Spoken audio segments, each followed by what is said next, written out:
in the next 10 minutes, feel free. After that, I'm going to expect a lot of interactions. Okay? All right.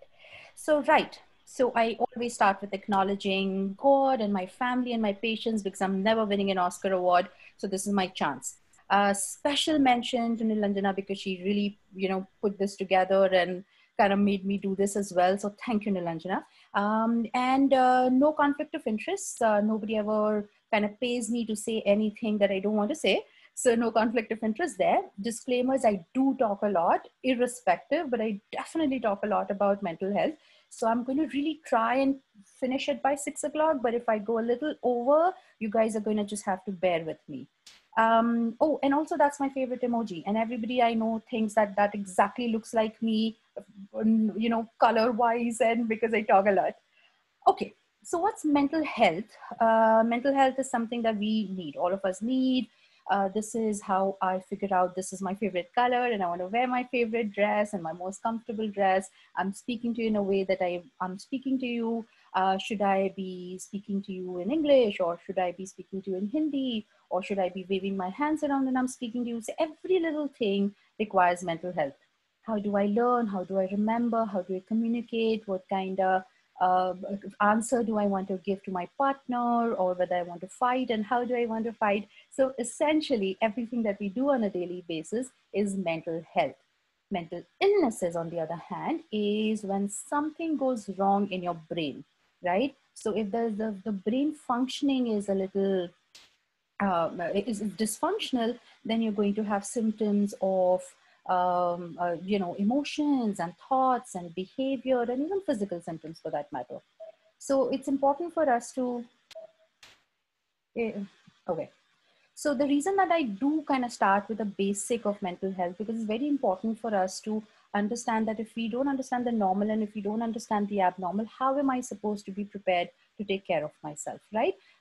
So we'll hear a lot of kind of myths about mental health that, he was weak and that's why he died of suicide, or she's weak and that's why she cries and she's depressed all the time, or he's weak and that's why he panics because he has to go in front of a boardroom or do a presentation. So we have a lot of these kind of myths and misinformation and misunderstandings about mental health and mental health illnesses. So that's the reason it becomes tough for us to actually understand that it's just science. It's, you have an organ, just like you have like your kidney or your liver or your heart for that matter. Brain is an organ and it can have dysfunctions, and those dysfunctions are going to have different symptoms, like a migraine, like a seizure, like a stroke. You can also have depression, schizophrenia, bipolar, substance disorders. It's not like a lack of willpower that, oh yeah, because of I don't have like a willpower, that's the reason become an addict, or I don't have a willpower, that's why I'm not being able to overcome my anxiety. It's not like a habit, like I said, with the substance and everything. Of course, it can become a pattern. There's a difference of pattern. It's not like it's become a habit for me to just keep crying or feeling low or feeling sad. And it's definitely not attention seeking, because so in a way, when we say that, okay, if a child is attention seeking or if an adult is attention seeking, there must be something behind it.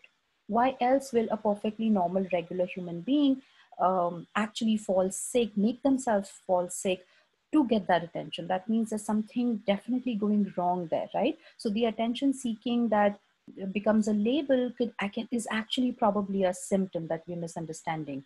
It's not a punishment from God. It's completely treatable. It may not be curable always, because that can happen, but it's definitely treatable, and treatments are safe. The reason that I always start again with this is because we understand the problems that it caused. Like, just if you see the figure on the right hand side of your screen, what stigma is going to cause. So it definitely causes fear, mistrust, discrimination. What stigma stops is people getting the help that they need. And what stigma splits apart is families and friends. So if I'm going to be unhappy, or if I'm going to be low, I'm definitely going to have issues in my interpersonal relationships as well. And I'm going to not be able to kind of keep a date, or keep, like, a friend calls me up and I tell her that, yeah, I don't feel like talking to you. And even if she's crying that, okay, she lost a job, and I'm like, I just can't be there for you, dude. I'm like, I'm just not there. So of course she's not going to like it, and she's going to feel that I don't care enough about her. And that's the reason I'm unwilling to speak to her when she's in a moment of crisis or pain. So yeah, so stigma about mental illnesses can definitely damage. So at this point, jump in. I know I promised you guys 10 minutes of snooze time, but I lied. So anybody wants to share in terms of what do you think, what kind of illnesses that you know of, a psychiatric illness? Like I said, I just gave a few names, but anybody knows more? Anybody suspects that somebody they know actually have an illness? You may not know the name, which is fine. Jump in, you can unmute, you can contribute whenever. Class nahi hai.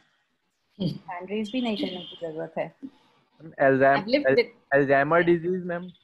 Yes, Utkarsh, thank you very much. Alzheimer's disease is a form of dementia, the most commonest form of dementia. And as of this point, we have 4 million people in India with Alzheimer's disorder. What else? Give me a name. Give me any illness that you know of or you've heard of. Schizophrenia. Schizophrenia, yes. Anything else? Depression. Depression, yes. Bipolar. Bipolar, yes. Bipolar mood disorders, very good. What else? Substance addiction. Sorry? Substance addiction. Yes, substance addiction, substance abuse. So great. We have like a general understanding of what a psychiatric disorder is. Can anybody tell me what do you think causes psychiatric disorders?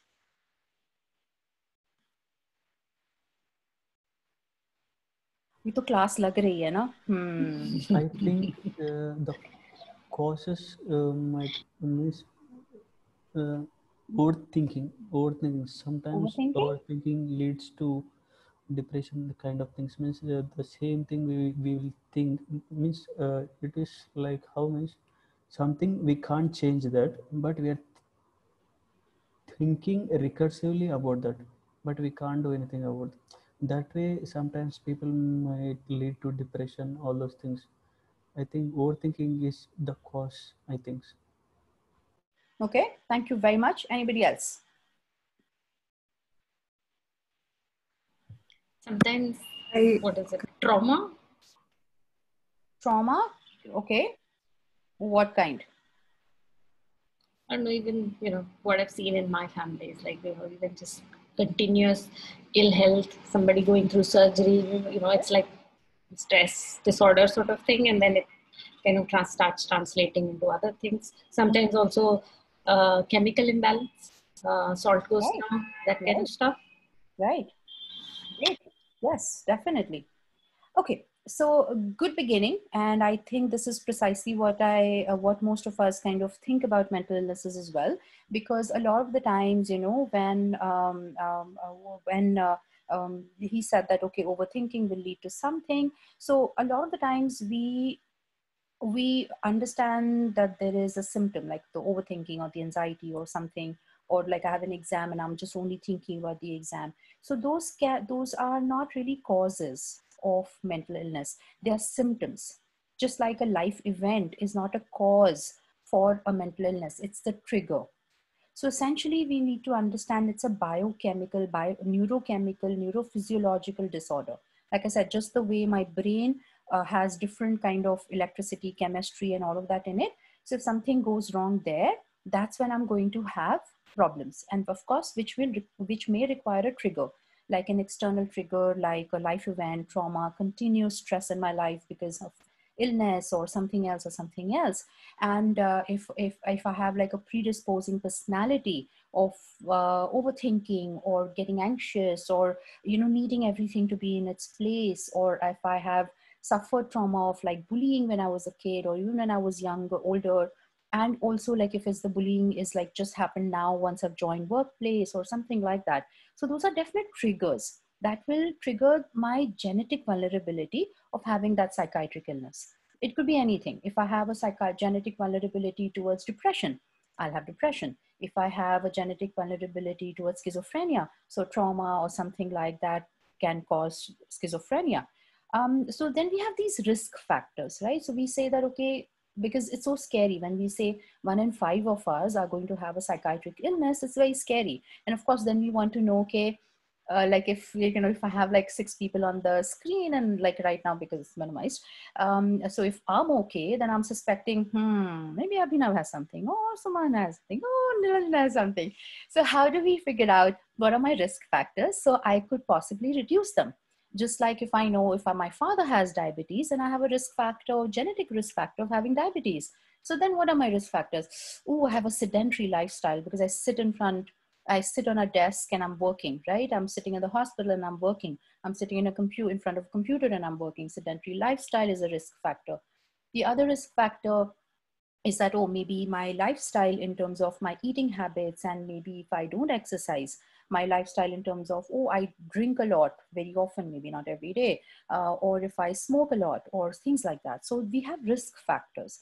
So just like I was saying that, long-standing stress or trauma or big or small, or, if I already have a substance issue, if I have a personality issues, that's going to increase my risk of having a psychiatric illness for which I have a genetic vulnerability too. Signs and symptoms are different in different illnesses. But like overall, when we're looking at someone, how do we figure out what is it? If we see a change in patterns, if we a sudden or a gradual change in pattern in myself or in people that I love and care for, or I work with, probably. I don't have to care for the people I work with. No, that's not true. I should. But if, because the people I work with are also my part of my support group, because I see them on a daily basis, whether in virtual life or in real. So, what are when I see a change in pattern of my maybe sleep patterns or my eating patterns or my weight patterns or my mood patterns, or, so when I see like a sustained amount of change for maybe more than 2 to 3 weeks, that's when I should suspect that, oh, what's going on with me? Or, oh, is there something going on with this person? Some people will have mood swings, low mood, irritability. Some people may have hallucinations where they're hearing voices. And, contrary to popular belief, visual hallucinations where I'm seeing people are not as common. Auditory hallucinations are far more common. I may have symptoms where I'm very happy, and all of a sudden I'm barely sleeping 2-3 hours in the night, and I'm wearing fancy clothes, or I'm spending money. I'm probably donating money as well. And I feel that I'm like a superwoman. I'm doing whatever I want and whatever I can because I can do anything. Or I could have symptoms where, like she said, if somebody has dementia, Alzheimer's, I could have memory losses and, cognitive inability to concentrate, focus. I can't learn new things very easily. So whenever I see these kind of symptoms lasting over 2 to 3 weeks, that's when I should understand that maybe there's something wrong. And when people ask me when's the right time to go to a psychiatrist, I always tell them, the minute you think, should I go to a psychiatrist? Please go to a psychiatrist. Get it sorted out. If you don't have a diagnosis, wonderful. If you have a diagnosis, okay. And just like, Suman was saying, Suman? Right, okay, Suman.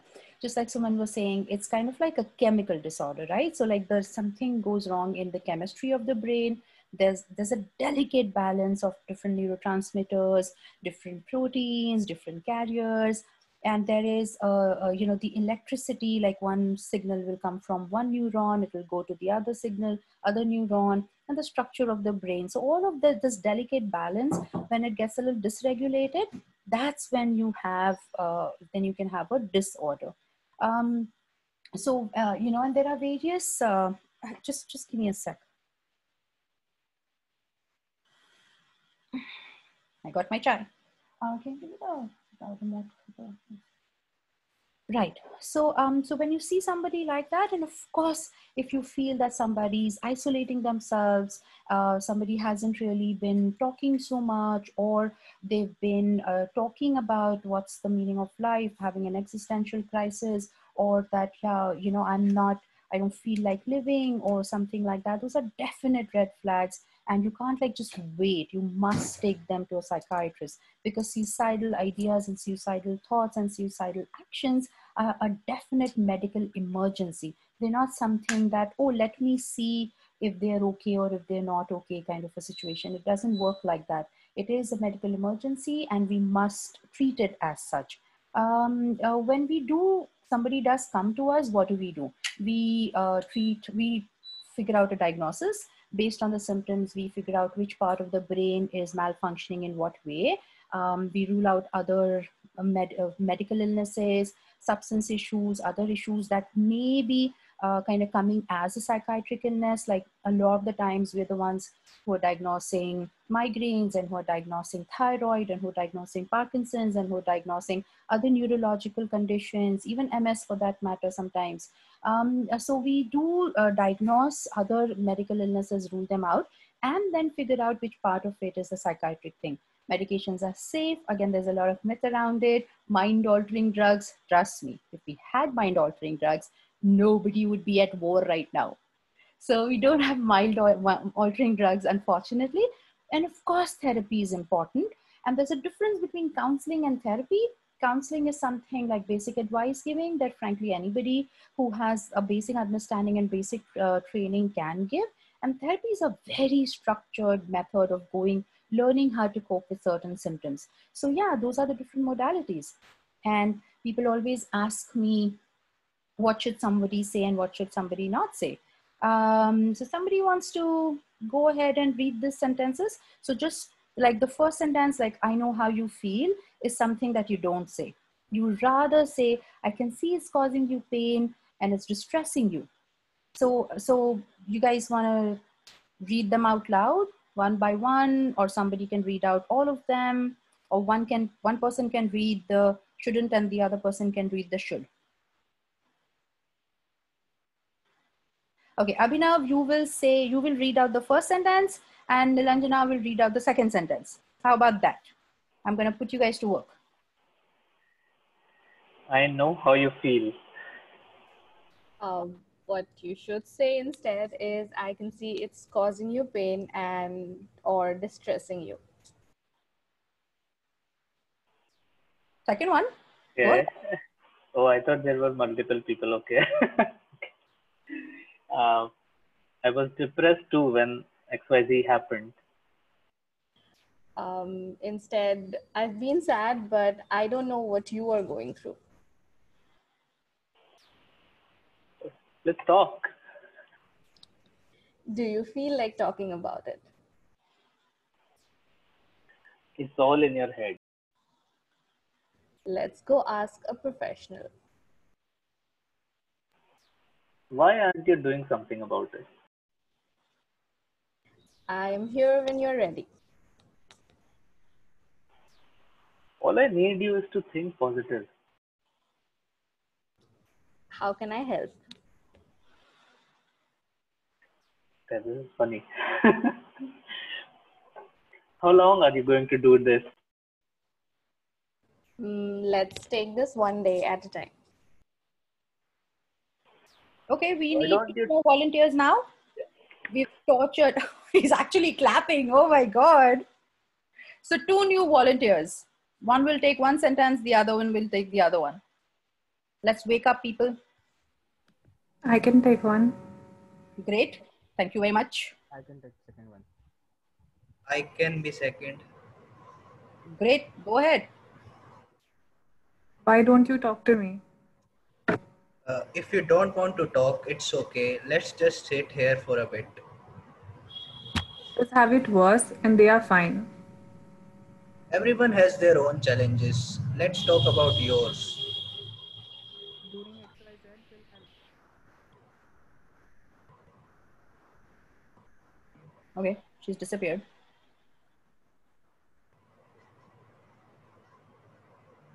You might have to repeat again.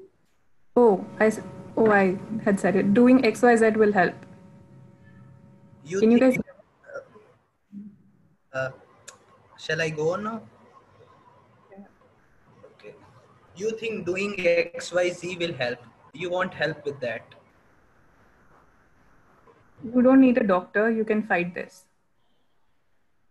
If you think you need professional help, that's a good idea. Go take help.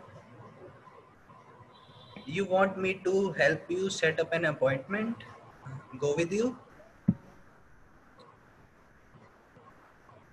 Okay, thank you very much. So anybody feel free to jump in, ask me something, because it's a very important slide, because a lot of the times we may have, like the path to hell is paved by good intentions. So some of the times we may say the wrong things, but we may mean the right thing. And we want to just be a little careful. Like, just like the title suggests, this is mental health first aid. So whether I'm talking to myself, whether I'm talking to somebody that I know, that I'm trying to help. So some of it, tell me other, if nothing else, either ask me something about this, why is this wrong and why is this right? Tell me what you think somebody's done was awful, the way they spoke to you. Share. Okay, so when the last thing, I think the last sentence here, so go take help.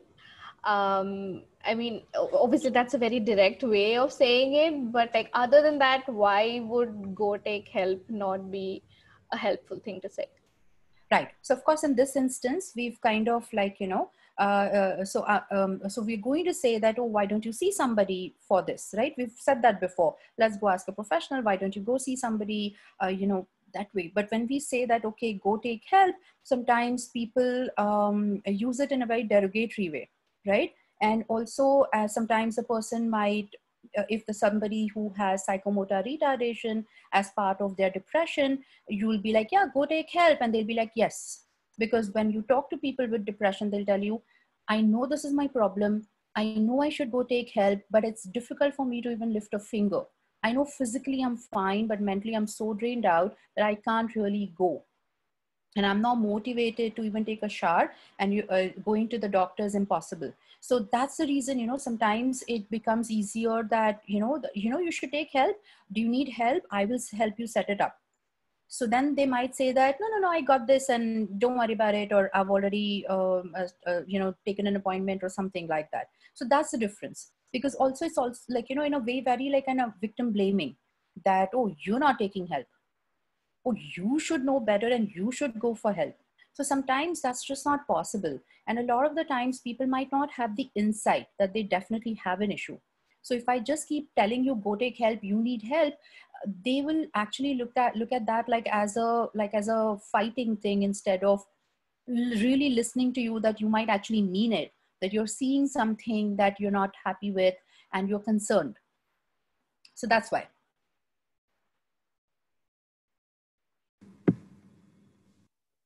Anybody else?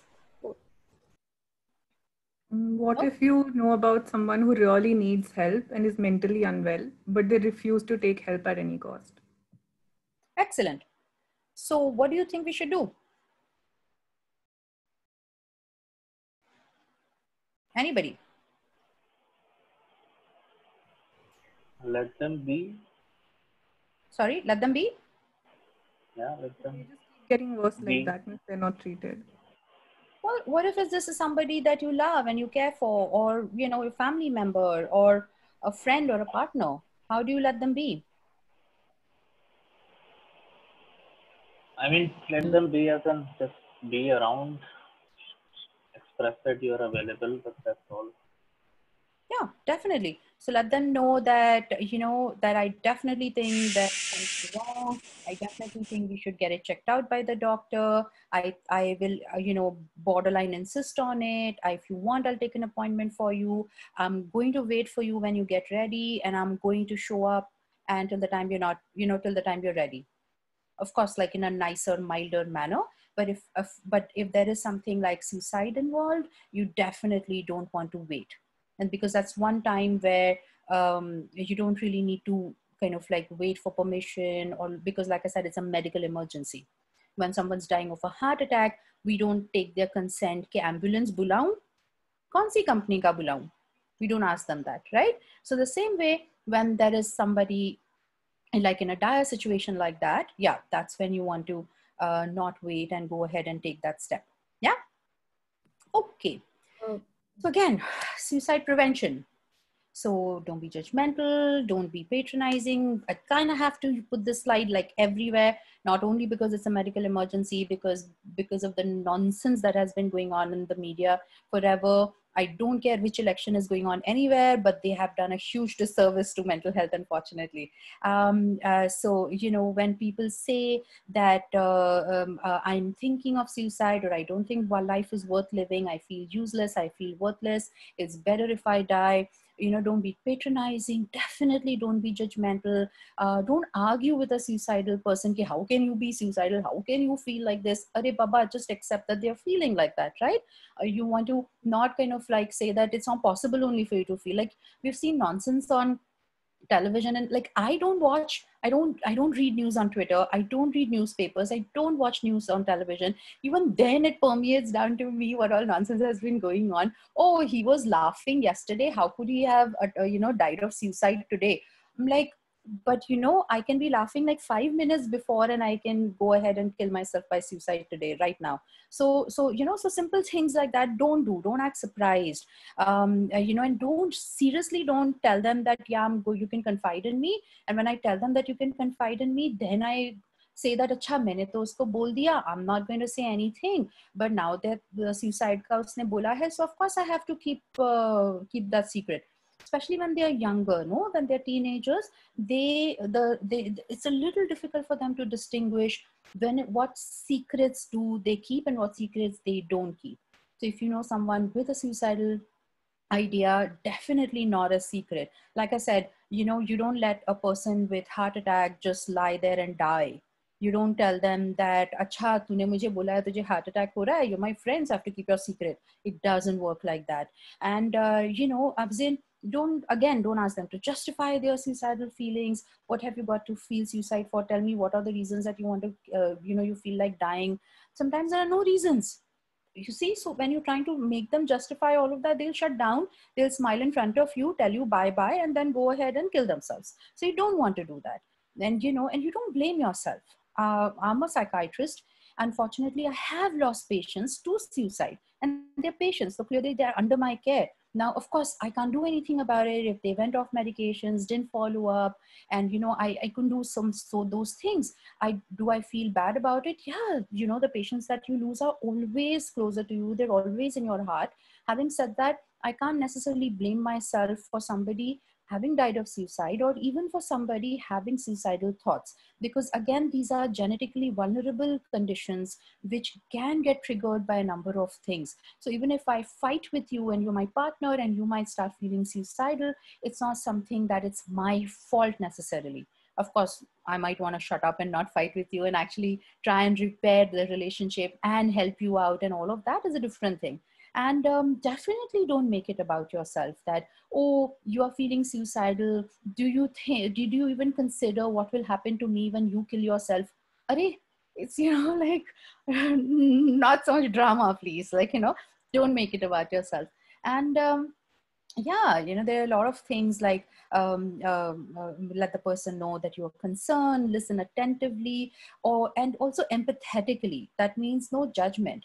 I don't have to know what you're going through to see that you're in pain, and I'm going to try and understand that you're in pain. I'm not going to say that I will try and understand how you feel. I can't, and I don't need to, but I can definitely do that. So empathetic listening is a skill and an art in itself.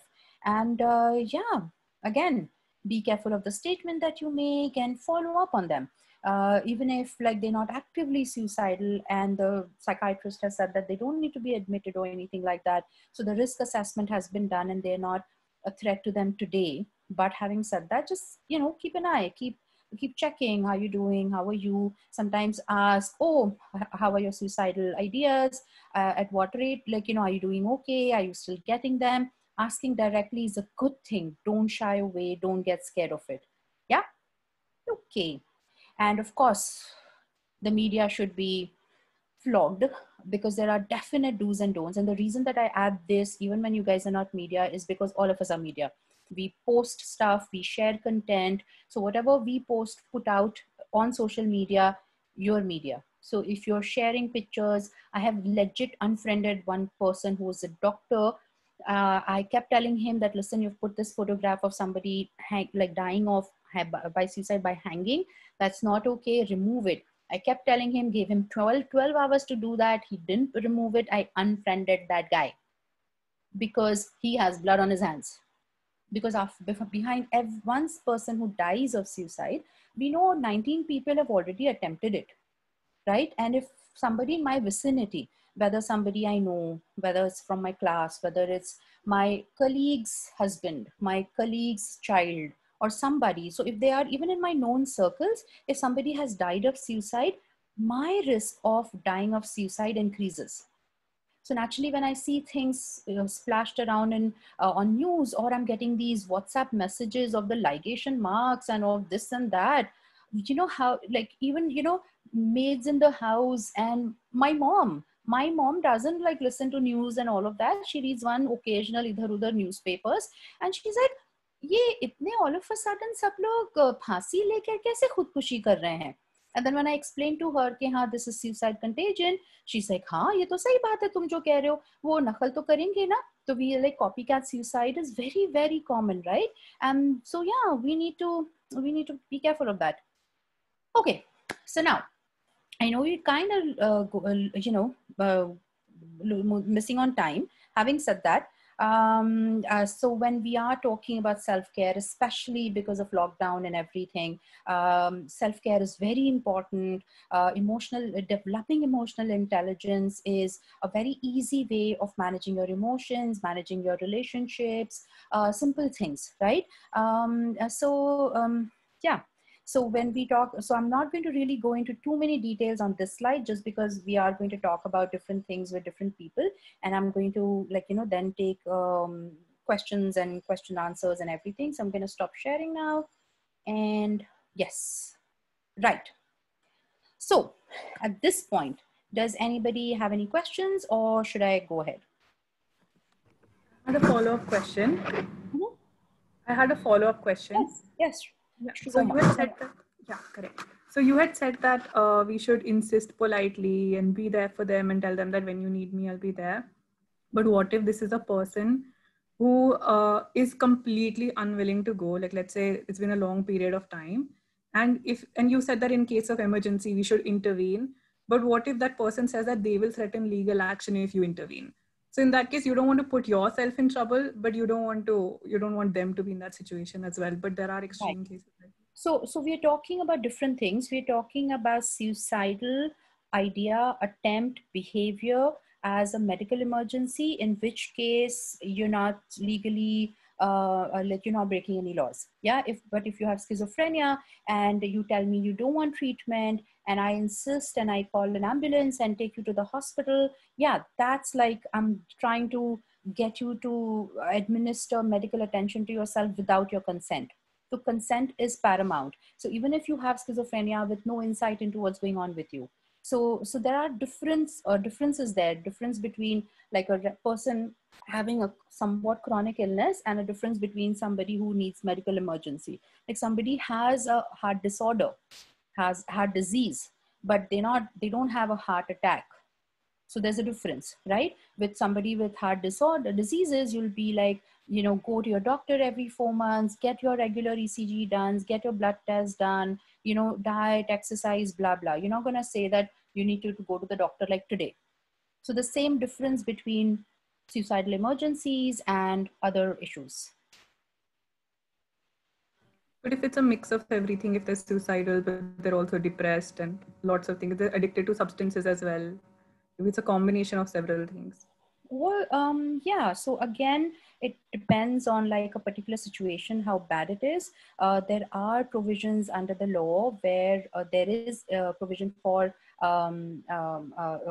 involuntary treatment, where if the state mental health authority says that yes, this person is not capable of giving consent, or is not really doing the right thing for themselves, then two psychiatrists can decide and do all of that. That's different. So then again, it's not like, oh, you put me in the hospital against my wishes kind of thing, because yes, you may have brought the person unwillingly to the hospital, but there were these other doctors and the state mental authority who decided that yes, you need to be here. So then you're legally you're safe. Sometimes it's not the legal that matters, no? Like if it's my own family, like if it's my husband or my father or my daughter or somebody, and I don't want to do involuntary admission just because they'll come back home and they'll hate me and they won't just, you know, listen to me again or that way. So those can be a little tricky situations, but that's where the psychiatrist and sometimes even the psychologist plays a role, because we try and encourage them to take medications. We also do therapy where we are trying to do insight orientation, that we give you an insight, okay, this is what's wrong with you, that's what's wrong with you. And yeah, so we try everything so that we don't disrespect or cross the boundaries of their human rights. But at the same time, because this illness unfortunately comes a lot of the times with a lack of insight, we do need to, things can get a little ugly in that sense, but it's important, no? Because we're talking about life at the end of the day. So, okay. How has the lockdown impacted any of you guys, if it has at all? Let's start there.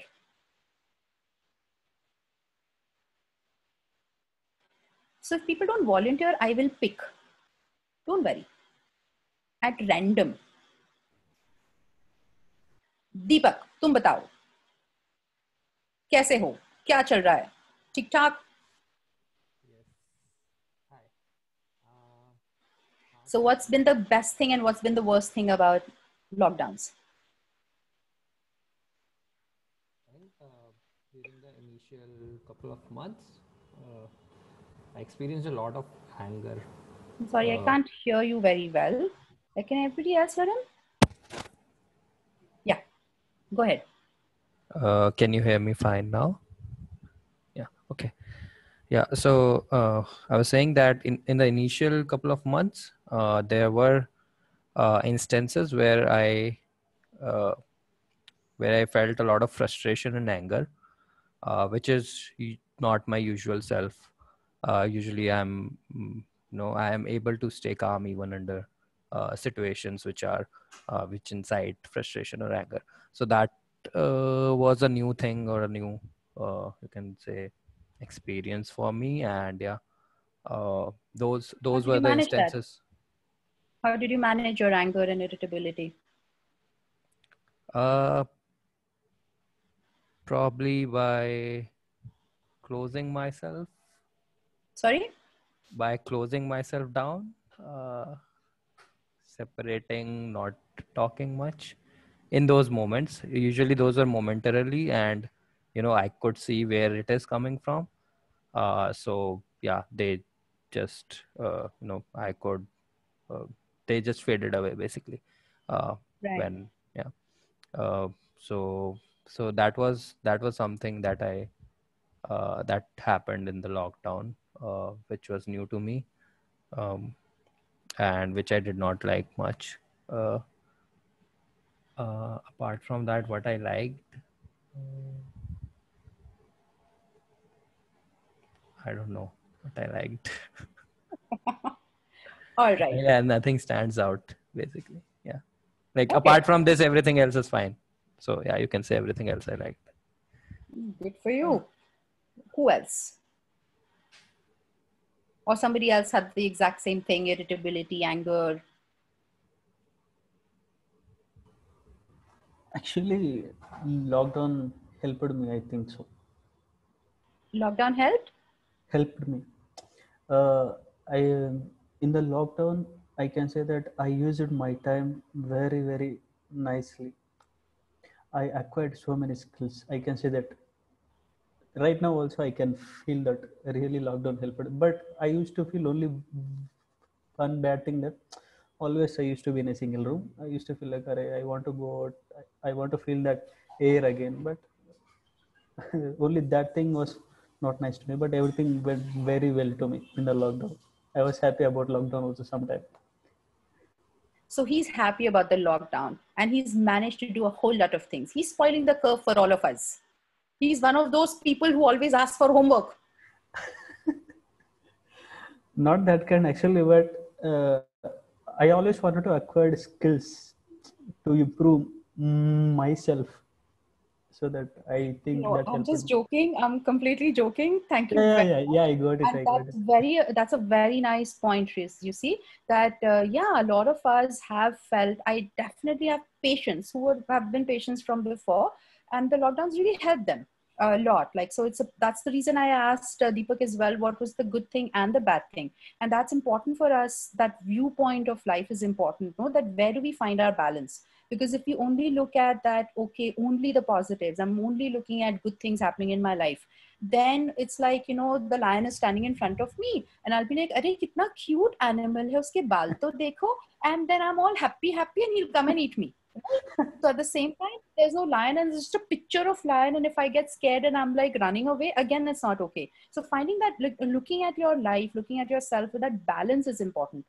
So one of the easy way of like emotional management and using certain skills is to avoid blanket statements. ना कि मेरे साथ तो हमेशा ऐसे होता है, I'm always like that, or everybody's always being bad to me, or only bad things happen to me. So these kind of blanket statements are something that we want to try and avoid. Like even you said that, right? You had a balance that, okay, yeah, I accomplished a lot, I learned a lot, which I always wanted to learn and didn't have the time. And also that whole stifling feeling, cannot being able to get out kind of a thing. So there was a balance attitude. So one very easy tip that I always tell people of reconfiguring your brain on a daily basis is keep a gratitude diary, right? Gratitude diary or happiness diary or whatever you want to call it. Today, since from morning till evening, what are the 3 things that I can remember that are good, that was nice, right? It was good. It doesn't have to be like a big aha moment. It can be a small little thing. Like I'm sitting here and somebody just got me chai.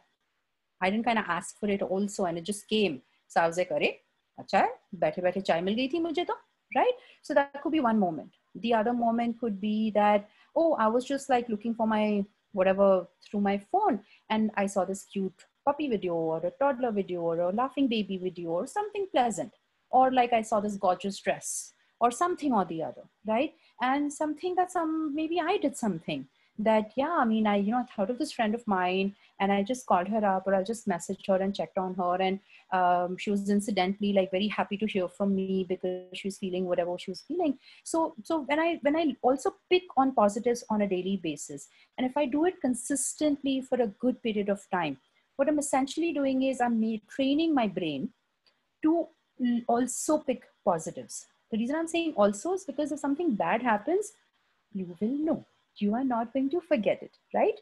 If somebody slapped me in the morning, mere ko yaad rahega, right? If my boss was nasty to me, I'm not going to forget it. I'm not going to not look at it. So whenever something or the negatives are happening, if I happen to switch on the TV and hear Arnab, yes, I'm going to have an issue. So those negatives I've picked up already. But if I have also trained my brain to find that balance and to see that, okay, what are the 3 things that could also happen? So then, like, I always like joke about it, but if my brain is like, "Arey yaar, ye to raat mein homework karwaegi, so just be on the lookout, baba pehle se dekh lo, kya kya acha ho raha hai." So I'm just more primed to look for the positives. So then in that way, when I wake up, I don't wake up with the thing ke yaar ek aur din kahan pahad jaisi zindagi meri. I'm already like, yeah, I may have had a fight in the morning, but I also saw that puppy video and I also got tea without asking. And yeah, Abhinav also told me I'm still looking nice even if my video is grainy. So good things happened. Yes, I'm going to go back and fight with that person who slapped me in the morning, which is fine. But good things also happened. So that's a good way of kind of like looking at your balance. And like that TED talk tha na kisi ka, oh, you can master any skill if you put in 10,000 hours. So I'm not even asking for 10,000 hours from you to retrain your brain. But if you do this consistently, just 3 things that happen. There could be fleeting moments, but if you do that on a daily basis, you are going to feel better. Your brain is automatically it'll be easier for it to pick positives as well. And then you don't have to put in that many efforts.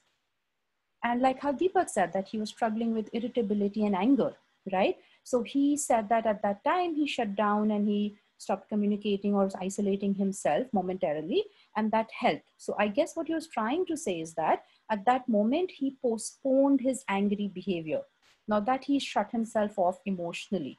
right? So which is a great way of managing your emotions, like, because, and we can, it's like, I might feel like slapping 10,000 people, which I do, but do I slap them? I don't.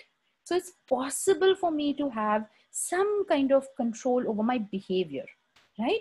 So if I am like, quick tips in terms of if I'm feeling like really angry right now. Okay, so let's say I have a partner, husband, whatever, same partner, same sex partner, doesn't matter. And we get into fights, and we fight often, or even if we fight, like have a monumental fight once a year. But we all should, in a relationship, learn how to fight, because we already know how to love, we possibly also know how to have fun. But if we get that thing, learning how to fight, then your life is so much easier. I'm not going to tell you don't fight. That's ridiculous. Please fight. That's nice. Makeup sex is awesome, right? That's also fine. So fighting is okay.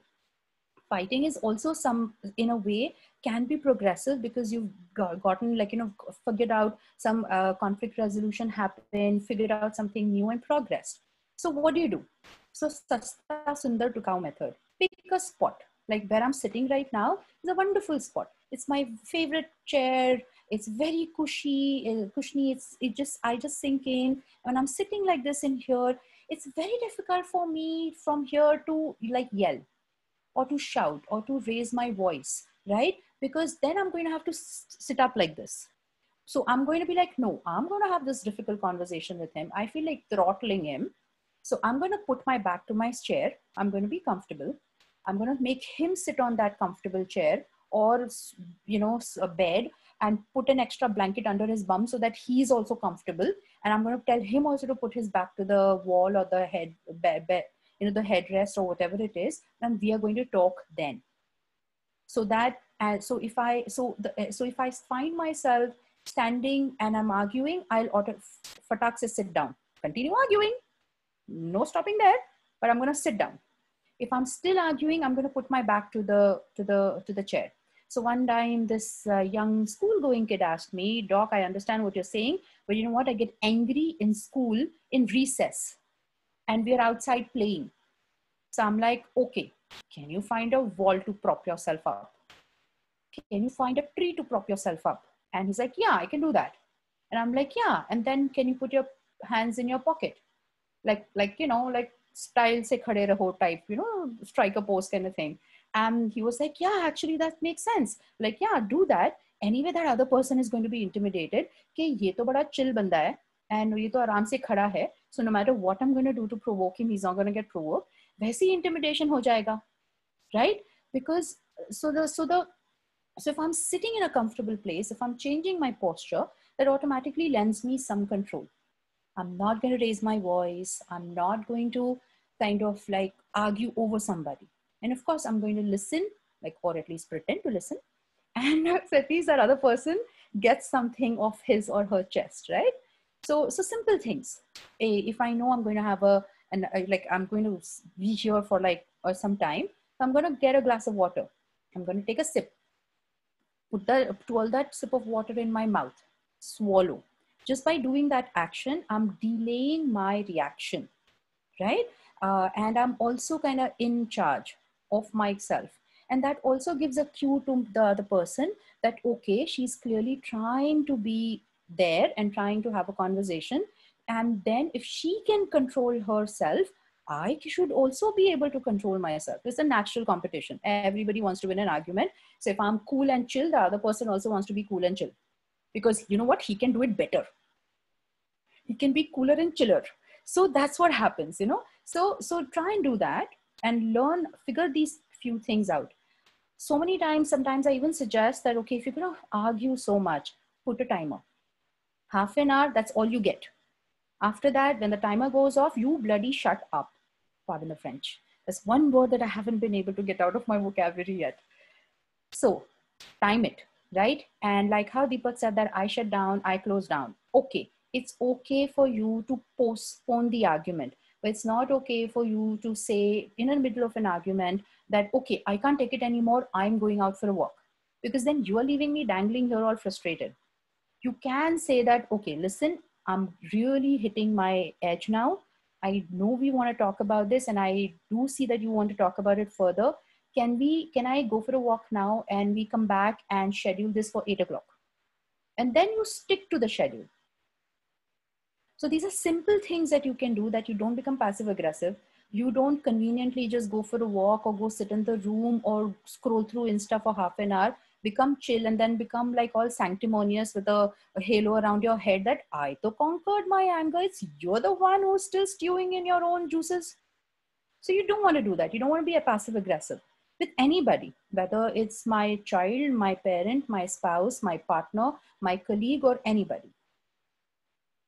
So you want to try and like learn and figure out what are each other's styles and how do we draw the boundaries of terms of engagement. So yeah, you might ordinarily say certain things, but no four-letter words when you're arguing.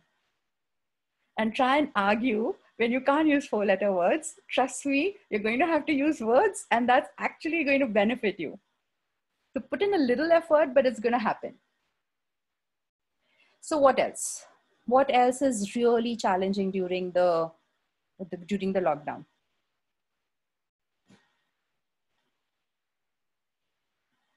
I'll say one thing. First 3 months I was very good. Last 3 months my work has increased and I've been sitting in one place and I've gained 4 kilos. Oh God, that's so challenging. I know it's not directly mental health related, but trust me, it is, because when there are weight fluctuations, it impacts mood. I gained 7 kilos. You've gained 7 kilos? Yeah. Okay. Okay. Was that by design? No, it happened so. So yeah. So inactivity, really? Weight gain? Yeah. What else?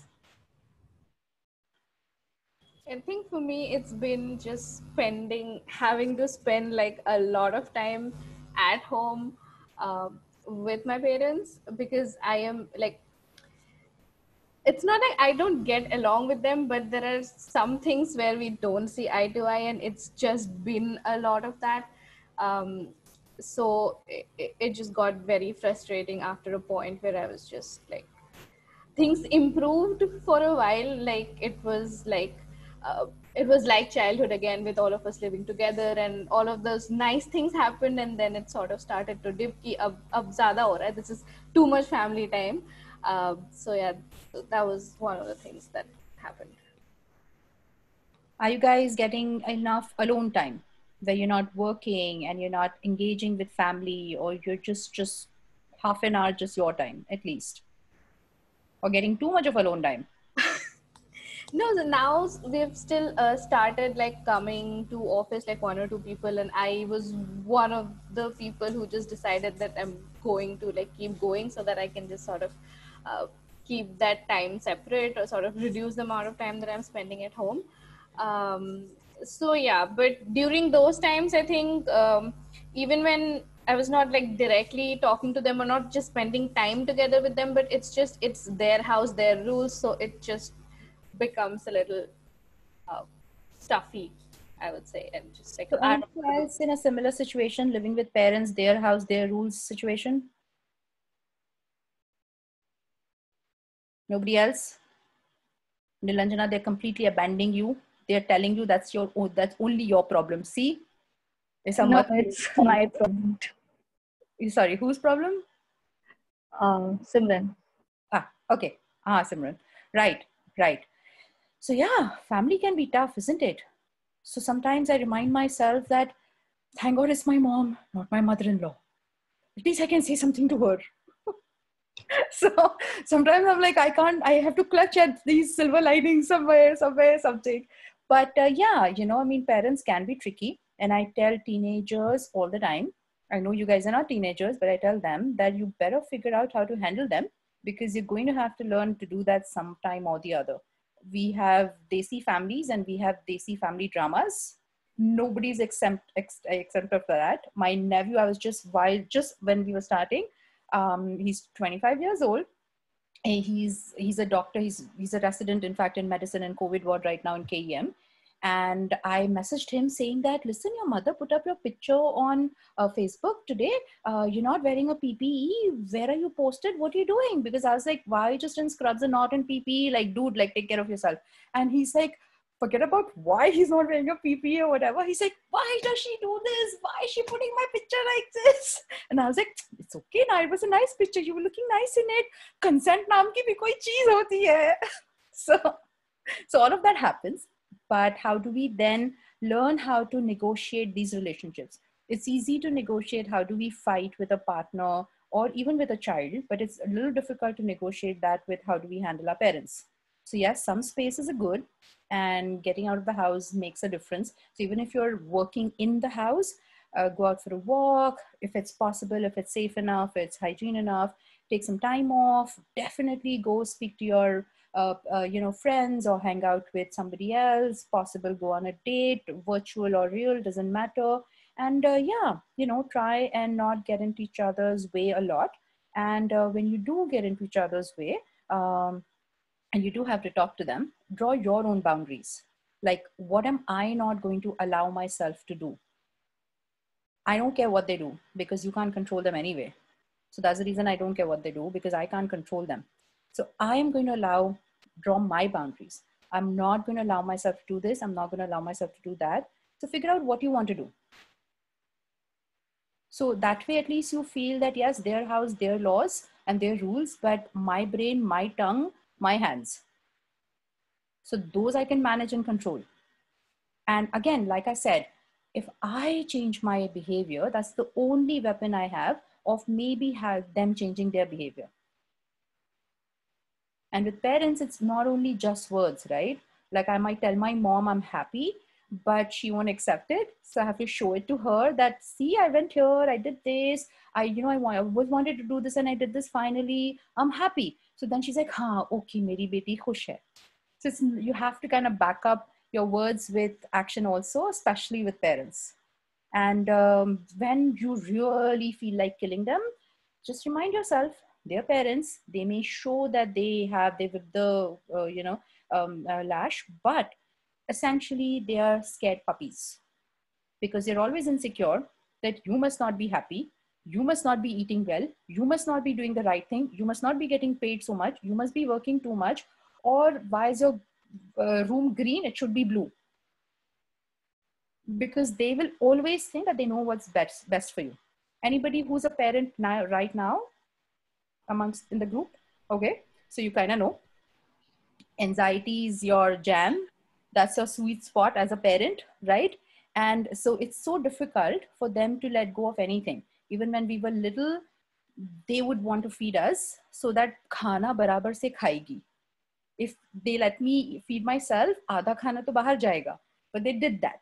So they're going to, so when in doubt, just think of a scared little puppy who's growling because he's scared. And then when you look at the puppy and you think that's my mother or that's my father, you won't really feel like killing them. So that's one visual that I always tell people, that carry it in your head. So when you really don't like your parents, use that, calm yourself down, negotiate. Right? So we have 5 more minutes. Anybody else wants to say something, ask me something? I am free till 6:30. So if you guys want, we can go on till 6:30. But yeah, you don't need to be polite. You can leave.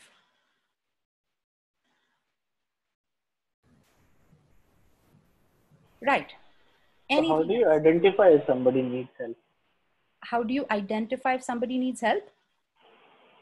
खांसी या उदासी 15 दिन से ज्यादा हो तो doctor को दिखाना है.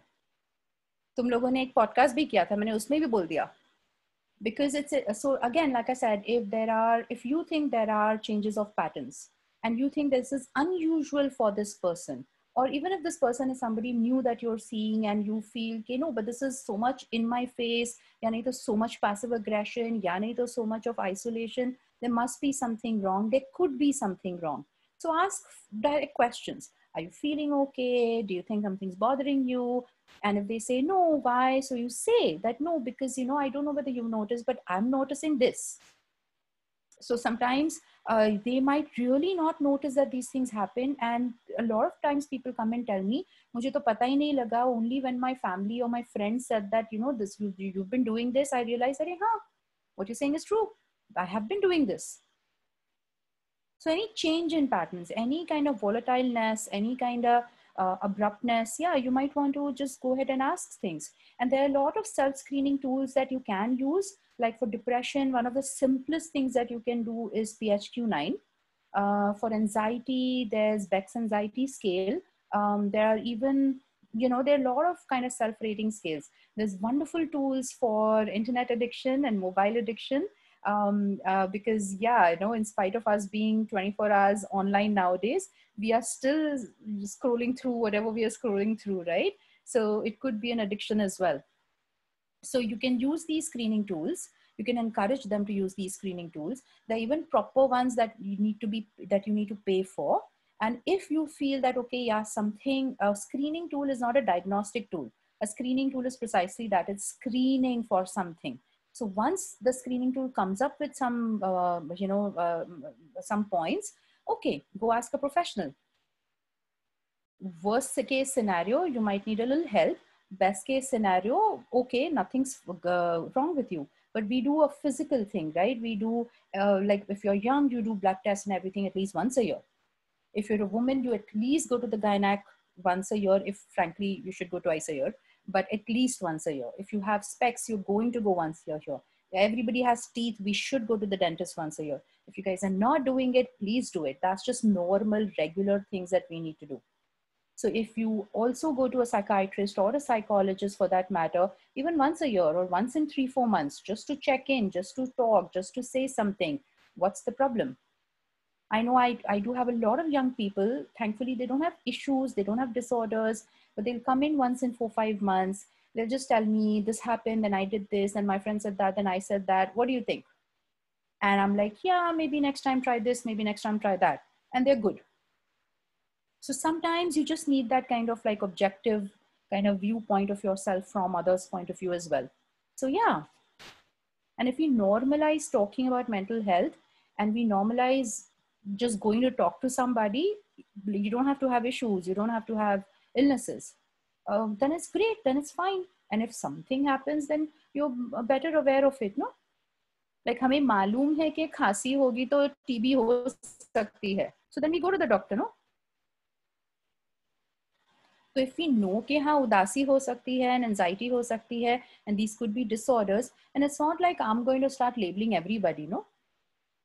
That Baba, if somebody died in your family, of course you're going to go through a grief period, and of course you're going to be upset. I'm not going to give you medications for that. In fact, why would I interrupt a natural phenomenon by giving any kind of drugs? Because a natural recovery from something like this is better. So yeah, ask me one question, I'll give you 10 answers. But पहले ही disclaimer दे दिया था भैया हमने तो. ठीक है, ये ना कम बोलना ना हमसे ना हो पाएगा. अब वो हमने एक्सेप्ट कर लिया लाइफ में. Right. So Nilanjana, it's up to you. Are we done? Are we okay? Somebody who's feeling shy, you guys are welcome to write to me. I will answer you back as much as possible. I won't tell Nilanjana who said what, so don't worry about it. No matter, so you guys can get in touch later as well, not a problem. And of course, if you guys need help in terms of identifying somebody near your place, for yourself, for your family, whether it's a psychologist or a psychiatrist, I'm happy to help. I'm on Facebook, but yeah, you guys are young. Most of you guys are not on Facebook. I'm also on Insta. It's a public account precisely for that. People DM me all the time because they couldn't be bothered. You don't even have to follow me on Insta to DM me, and I'll try and help you out. I'll try and give you references. And yeah, of course, I can do counseling and everything on DMs, please. So yeah. Oh, okay. All right. So anybody else has any other questions? I just want to bring up, we've run this company for a long time, and And over time, I have seen that this people facing that I don't sleep very well or I sleep very late in the night, and they don't come, the whole cycle is, all screwed up. And it has happened over the years. It's not something that's new phenomenon now, but I've seen it from 2005. Whoever has come and worked with me, I have had some people or the other always having sleep issues. And even now, I know so many of us had, and, and especially in this lockdown also, I think many people have. So how does one deal with that? And is it like a very common thing? Is it like does it go into a disorder mode? How does it work?